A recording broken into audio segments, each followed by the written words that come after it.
La storia si ripete. It can also be used to describe the historia of southern Griffonia.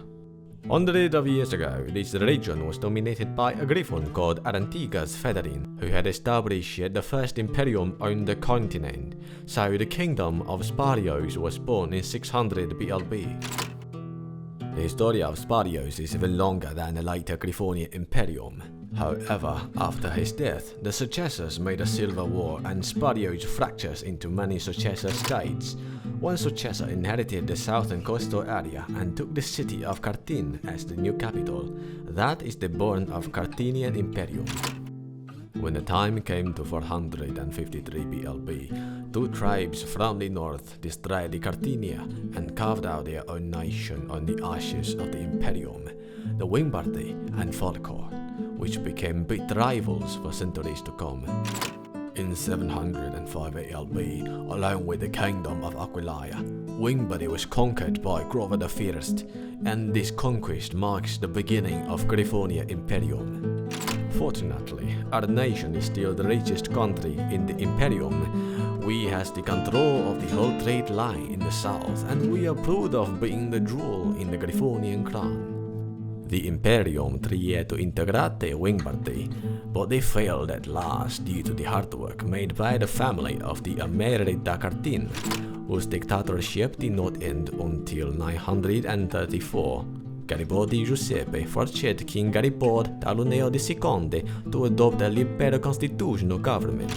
The next few decades, we made our country the first democratic and industrialized nation on Griffonia.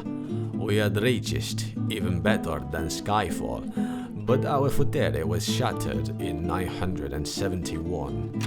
Our king, Gamberto, was murdered while attending a party in Griffonheim. His son, Garibaldi Taluneo III, wanted the Imperium to launch a full investigation into this murder, but his demands fell on deaf ears. Grover V betrayed us. They carry for nothing. In protest, we seceded from the Imperium and took away our vassals, the Duchy of Talus, Conti of Equestria, and the Barony of Arantiga. I heard after I left, the Imperium collapsed. It's a brilliant ending for those traitors, but the fall of the Imperium could also be bad, because it destroyed our economic too.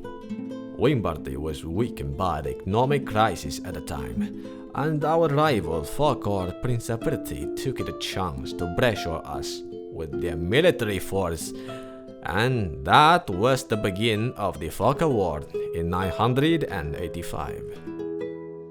4 years later, we won a bloody war and captured their capital, the city of Falkor. It is very hilarious to see a Falkor Principality without a Falkor, but there is another question. The Great War almost destroyed everything. It ruined the whole southern Griffonia, including Wingbardy. The current situation is that the country is almost doomed.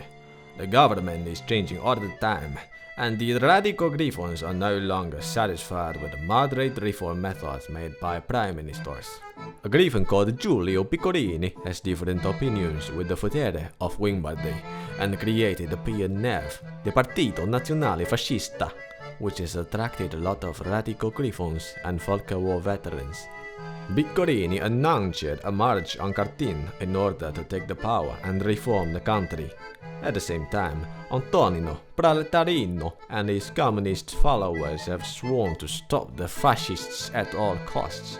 A civil war is about to come, but our king Garibaldi Taluneo III still remains silent. I do not know what will our futere be like. Our country is going to fall apart, and our rivals are seeking to revenge. We have been ashamed for a long time, and this time, we will never play a secondo fido to any Imperium. Avanti Wingbardia! Avanti Carthinia!